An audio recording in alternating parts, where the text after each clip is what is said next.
नमस्कार दोस्तों, जय हिंद। स्वागत है आपका आपके अपनी चैनल वे टू सक्सेस पर। और आज इस वीडियो में हम बात करने वाले हैं कि कॉम्पिटिटिव एग्जाम के लिए एक परफेक्ट तरीके से तैयारी करना कैसे स्टार्ट करें फ्रॉम द बिगिनिंग। यानी कि जो बिगनर स्टूडेंट है और वो कॉम्पिटिटिव एग्जाम के लिए तैयारी शुरू करना चाहते हैं, या फिर वो स्टूडेंट है जो कि काफी सारे कॉम्पिटिटिव एग्जाम दे चुके हैं लेकिन एक भी एग्जाम अभी तक क्रैक नहीं कर पाए, या फिर जो लोग अपना लेवल बिल्कुल बेसिक लेवल से एडवांस लेवल तक एकदम स्ट्रॉन्ग करना चाहते हैं। आज का ये वीडियो उनके लिए बहुत ही ज्यादा इंपॉर्टेंट और हेल्पफुल रहने वाला है, क्योंकि यहां पर मैं आपको पूरी डिटेल के साथ बताने वाला हूं कि कॉम्पिटिटिव एग्जाम के लिए तैयारी करने का एक परफेक्ट और इफेक्टिव तरीका क्या होता है। तो चलिए फ्रेंड्स, ज्यादा टाइम वेस्ट नहीं करते, फटाफट वीडियो को शुरू करते हैं। देखिए फ्रेंड्स, काफी सारे स्टूडेंट के माइंड में एक मिथ बनी हुई है जो कि मैं सबसे पहले क्लियर करना चाहूंगा। मिथ ये है कि कोई भी बिगिनर स्टूडेंट कॉम्पिटिटिव एग्जाम के लिए बिना कोचिंग क्लासेस या फिर बिना ऑनलाइन क्लासेस तैयारी कर ही नहीं सकता। फ्रेंड्स, मेरा जवाब है बिल्कुल कर सकता है। वो कैसे, वो इस वीडियो में आपके साथ प्रॉपर डिटेल के साथ डिस्कस करने वाला हूं। तो फ्रेंड्स, आज का ये वीडियो मैंने टोटल 7 स्टेप्स के अंदर डिवाइड किया हुआ है। एक एक स्टेप आपको डिटेल के साथ समझाता चलूंगा, आपको प्रॉपर तरीके से फॉलो करते हुए चलना है। स्टेप नंबर फर्स्ट है make a proper time table. Friends, अगर आपने रियली में कॉम्पिटिटिव एग्जाम के लिए एक परफेक्ट तरीके से प्रिपरेशन करना ठान ली है तो सबसे जरूरी कि आपके पास एक प्रॉपर टाइम टेबल होना चाहिए। जैसे कि मैं डेली 6 से 7 घंटा स्टडी को दूंगा, कितना टाइम मुझे किस सब्जेक्ट को देना है और उस एक प्रॉपर टाइम के अंदर मुझे किस सब्जेक्ट को किस तरीके से पढ़ना है, ऐसे आप डिफरेंट टाइम स्लॉट प्रॉपर तरीके से डिवाइड कर लीजिए। साथ ही फ्रेंड्स, एक ऐसा टाइम टेबल बनाइए जिसके अकॉर्डिंग आप डेली मिनिमम केवल 2 ही सब्जेक्ट की स्टडी करो। एक दिन में 2 से ज्यादा सब्जेक्ट को कवर करने की बिल्कुल भी कोशिश मत करिएगा, क्योंकि आपके माइंड में केवल कंफ्यूजन ही होगा। तो एक दिन में 2 सब्जेक्ट कवर करो, ये बेटर है। डेली मिनिमम 6 से 7 घंटा स्टडी को देना काफी होता है, इससे ज्यादा पढ़ने की आपको जरूरत नहीं है। तो फ्रेंड्स, सबसे ज्यादा जरूरी है कि आपके पास एक प्रॉपर टाइम टेबल हो। इसके बिना परफेक्ट तरीके से प्रिपरेशन करना बिल्कुल इम्पॉसिबल है। स्टेप नंबर सेकंड है एनालाइज कॉमन एग्जाम सिलेबस।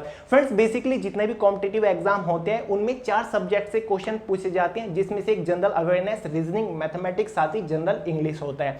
तो आपको क्या करना है, इन चारों सब्जेक्ट के सिलेबस को अच्छे से एनालाइज कर लेना है। आपको क्या करना है, एक प्रॉपर नोटबुक ले लीजिए या फिर 4 ब्लैंक पेज ले लीजिए, जिसमें आपको चारों ही सब्जेक्ट का separately topic wise syllabus divide कर लेना है। जैसे कि मैथमेटिक्स के अंदर कौन कौन से टॉपिक आते हैं या फिर आपको प्रिपेयर करने हैं, जनरल अवेयरनेस के सभी टॉपिक्स आपको लिख लेने हैं, इंग्लिश के सभी टॉपिक्स या फिर आपको रीजनिंग के सभी टॉपिक्स। अब सवाल यह भी उठता है कि एक परफेक्ट सिलेबस कहां से लाएं।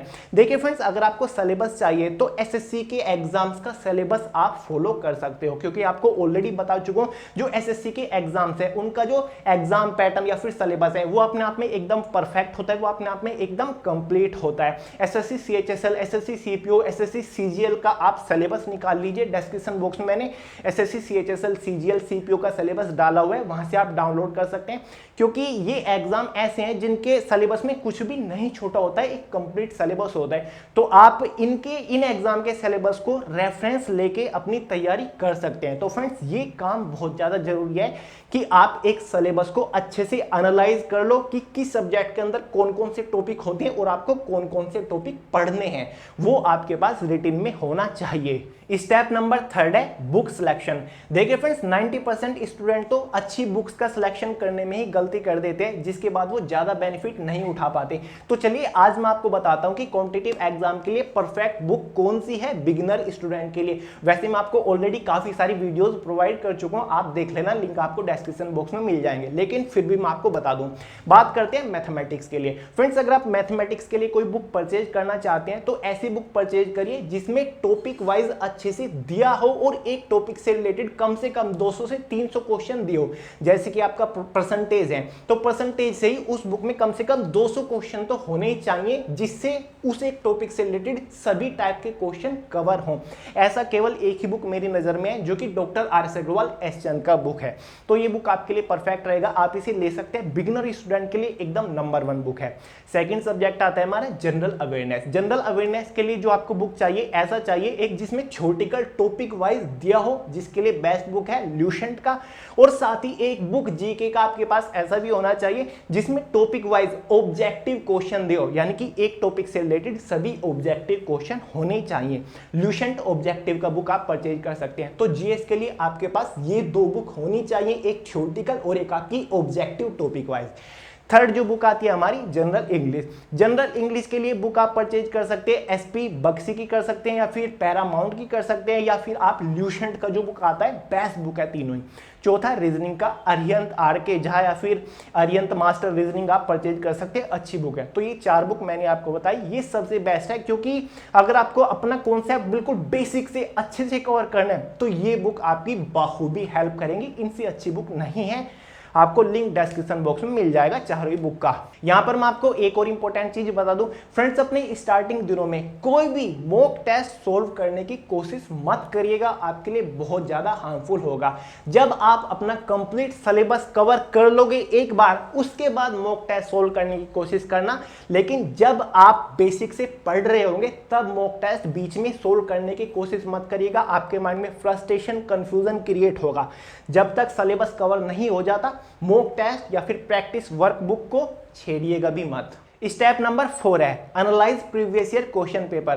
फ्रेंड्स, आपको हमेशा सभी गवर्नमेंट जॉब एग्जाम के previous year question paper analyse करते रहना है। यहां पर मैं एनालाइज करने को बोल रहा हूं, सोल्व करने की कोशिश मत करिएगा, केवल एनालाइज करिए। आप एक काम करिए, अभी इंटरनेट से सभी एसएससी के या फिर यूपीएससी के या फिर रेलवे के या फिर बैंक के जितने भी प्रीवियस ईयर क्वेश्चन पेपर आपको मिलते हैं डाउनलोड कर लीजिए, आसानी से मिल जाएंगे काफी वेबसाइट के ऊपर। और अभी से उन सभी क्वेश्चन पेपर को एनालाइज करना स्टार्ट कर दिए, जैसे कि प्रीवियस ईयर एसएससी सीजीएल का एनालाइज करिए कि उसमें किस टाइप के क्वेश्चन पूछे जा रहे हैं, मोस्टली कौन सा टॉपिक फोकस किया जा रहा है। इससे बेनिफिट क्या होगा फ्रेंड्स, जब आप क्वेश्चन पेपर को एनालाइज करते हुए चलोगे, साथ ही आपकी साइड में प्रिपरेशन चल रही है और आप क्वेश्चन पेपर भी डेली एनालाइज कर रहे हो, उसका बेनिफिट ये होगा कि आपके माइंड को पता चलता रहेगा कि किस एग्जाम के अंदर मोस्टली कौन से टॉपिक से क्वेश्चन पूछे जा रहे हैं, किस किस टाइप के क्वेश्चन पूछे जा रहे हैं, किस बेसिस से क्वेश्चन बन रहे हैं, आपके माइंड को पता चलता रहेगा। और आपका माइंड जब आप प्रिपरेशन कर रहे होंगे वो ऑलरेडी उसी साइड में भागता चला जाएगा, वो उसी तरीके से प्रिपरेशन करने की कोशिश करेगा, वो उसी तरीके से मटेरियल एब्जॉर्ब करने की कोशिश करेगा, जिससे आपको बहुत ज्यादा बेनिफिट होगा। आप ऑलरेडी एग्जाम के लिए तैयार होते चले जाओगे, क्योंकि जो क्वेश्चन पेपर आप एनालाइज कर रहे हो वो रियल टाइम क्वेश्चन पेपर है, वो ऑलरेडी एग्जाम में पूछे जा चुके हैं। और ऐसा करने से आपकी तैयारी ऑटोमेटिकली उस लेवल की हो जाएगी ताकि आप किसी एग्जाम को क्रैक कर सको। तो फ्रेंड्स, सबसे जरूरी है कि हमेशा स्टार्टिंग से लेकर जब तक आप कोई एग्जाम क्रैक नहीं कर लेते, जितने भी एग्जाम होते रहते हैं चाहे वो किसी भी डिपार्टमेंट को, अच्छे से एनालाइज करते रहो। बात करते हैं स्टेप नंबर 5 की, जो कि है स्टडी टॉपिक वाइज। फ्रेंड, जब भी आप प्रिपरेशन करने बैठो ये मेक श्योर कर लो कि आपको हमेशा टॉपिक वाइज ही स्टडी करना है। जैसे कि आप जनरल अवेयरनेस पढ़ रहे हो तो एक प्रॉपर टॉपिक निकाल लीजिए। आपको याद हो मैंने आपको सेकंड स्टेप में बताया था कि subject wise, topic wise complete syllabus अलग निकाल लीजिए किसी नोटबुक के ऊपर या फिर किसी पेपर के ऊपर। तो आपको ऐसा ही करना है। मान लीजिए कि आप कोई से भी सब्जेक्ट की स्टडी करने के लिए बैठे, जनरल अवेयरनेस, मैथ्स, रीजनिंग, तो आप एक प्रॉपर टॉपिक निकाल लीजिए कि हाँ मुझे ये टॉपिक अब कवर करना है। तो प्रॉपर टॉपिक वाइज पढ़िए, उसके रिगार्डिंग प्रॉपर, जब तक वो टॉपिक आपका अच्छे से कवर नहीं हो जाता, चाहे उसमें 1 दिन लगे, 2 दिन लगे या फिर 3 दिन लगे, आपको वो टॉपिक पढ़ना है। आपको दूसरे टॉपिक के ऊपर तब तक शिफ्ट नहीं हो जाता जब तक आपका एक टॉपिक अच्छे से कवर नहीं हो जाता, आप 100% श्योर नहीं हो जाते कि मेरा टॉपिक कवर हो गया। जब वो कवर हो जाए तो उस पेपर के ऊपर टिक लगा दीजिए कि हाँ ये मेरा टॉपिक अच्छे से कवर हो गया। उसके बाद दूसरे टॉपिक के ऊपर शिफ्ट हो जाइए, जब वो कवर हो जाए तो तीसरे टॉपिक के ऊपर शिफ्ट हो जाइए। आपको ऐसा नहीं करना कि आपने जनरल अवेयरनेस या फिर कोई सा भी सब्जेक्ट एक तरफ से उठाया और दूसरी तरफ खत्म कर दिया, आपको यही नहीं पता मैं कौन सा टॉपिक पढ़ रहा हूं, कभी कोई से टॉपिक के ऊपर जंप कर रहे हो, कभी कोई से टॉपिक के ऊपर जंप कर रहे हो। ऐसा नहीं करना, प्रॉपर डिसिप्लिन के साथ, मैनेजमेंट के साथ टॉपिक वाइज प्रिपरेशन करते चलो। और ये मैं आपको ऑलरेडी बता चुका हूं कि एक दिन में मिनिमम 2 ही सब्जेक्ट को प्रिपेयर करो। जैसे कि एक दिन जनरल अवेयरनेस मैथ्स पढ़ लिया, दूसरे दिन मैथ्स या फिर इंग्लिश पढ़ लिया, तीसरे दिन आपने इंग्लिश या फिर रीजनिंग पढ़ लिया। तो इस टाइप से करते हुए चलो, आपके माइंड में ज्यादा कंफ्यूजन भी नहीं होगा और आपके लिए प्रॉपर बेस्ट रहेगा। एक चीज और मैं आपको बता दूं, जब भी आप प्रिपरेशन करने बैठो, कोई आपने सब्जेक्ट उठाया तो उसे मैक्सिमम 2 आवर तक पढ़ो। 2 घंटे से ज्यादा लगातार पढ़ने की कोशिश मत करिएगा। प्रॉपर आपको 15-20 या फिर आधा घंटे का रेस्ट ले लेना है, क्योंकि ये भी तो जरूरी है कि जो आपने पढ़ा आपका माइंड उसे प्रोसेस कर सके, एक्सेस कर सके। तो इतना टाइम दो, लगातार 3-4 घंटे पढ़ने की जरूरत नहीं है। 2 घंटे पढ़ो काफी होता है, फिर एक प्रॉपर रेस्ट ले लीजिए आधा या फिर 1 घंटे का, फिर आप 2 घंटा पढ़ो, फिर प्रॉपर रेस्ट ले लीजिए 2 या 3 घंटे का, फिर आप 2 घंटा पढ़ो। तो ऐसे प्रॉपर टाइम स्लॉट डिवाइड कर लीजिए। रेस्ट भी बहुत जरूरी है, आपकी प्रिपरेशन में प्रॉपर रेस्ट की जरूरत है। स्टेप नंबर 6 है मेक नोट्स।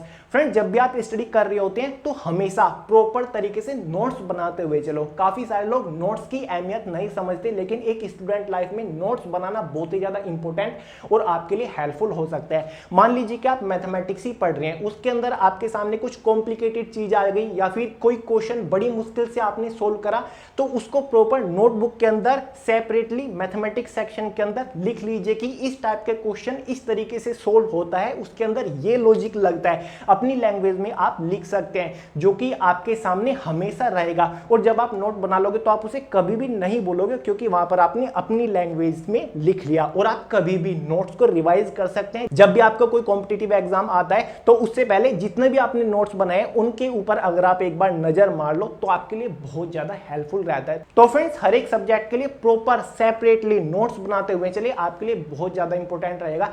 हर दिन इंपॉर्टेंट चीजें निकालने की कोशिश करिए और उनका नोट्स बनाइए, देखिएगा क्या इफेक्ट पड़ेगा आपके ऊपर। फाइनली आता है हमारा लास्ट और स्टेप नंबर 7, जो कि है ऑलवेज रिवाइज प्रॉपर्ली। फ्रेंड्स, आपको हमेशा डेली साथ साथ रिवीजन करते हुए भी चलना है, ये सबसे ज्यादा इंपॉर्टेंट है। मान लीजिए कि आप डेली 6 से 7 घंटा प्रिपरेशन कर रहे हो। अब आपने टाइम स्लॉट डिवाइड करके रखा हुआ कि इतना टाइम मैं इस सब्जेक्ट को दूंगा या फिर इतना टाइम मैं इस सब्जेक्ट को दूंगा। पहले दिन जो आपने पढ़ा, नेक्स्ट डे जब आप प्रिपरेशन करने बैठो, 2 घंटा आपने कोई सब्जेक्ट के लिए टाइम तय किया हुआ है, आपने वो सब्जेक्ट उठा लिया, तो सबसे पहले आपको वो सब कुछ अच्छे से रिवाइज कर लेना है जो कि आपने पहले दिन पढ़ा। तो फ्रेंड्स, इस चीज का ध्यान रखना, जब भी आप डेली प्रिपरेशन करने बैठो किसी भी सब्जेक्ट के लिए, पहले प्रॉपर पहले दिन वाला अच्छे से रिवाइज कर लीजिएगा 15-20 मिनट देके। क्योंकि फ्रेंड्स, रिवीजन करना सबसे ज्यादा इंपॉर्टेंट चीज है, क्योंकि ये इंसान का माइंड है, कोई कंप्यूटर तो नहीं है कि आपने एक बार पढ़ लिया और वो हमेशा आपके माइंड में रह गया, क्योंकि भूलने की भी पूरे चांसेस है। मैंने देखा है काफी सारे स्टूडेंट यही गलती करते हैं, वो लगातार पढ़ते जा रहे हैं, पीछे मुड़ के देखते ही नहीं जो उन्होंने पढ़ा वो उनके माइंड में है भी या फिर नहीं। तो सबसे जरूरी है कि हमेशा रिवीजन करते रहिए। तो फ्रेंड्स, ये था पॉइंट नंबर 7। तो फ्रेंड्स, ये था आज का कंप्लीट वीडियो, जिसके अंदर मैंने आपको टोटल 7 स्टेप्स बताए। अगर आप इन 7 स्टेप्स को अच्छे से फॉलो करते हुए अपनी प्रिपरेशन करना स्टार्ट करते हो तो रियली में आपके लिए बहुत ही ज्यादा हेल्पफुल और इफेक्टिव साबित होंगे।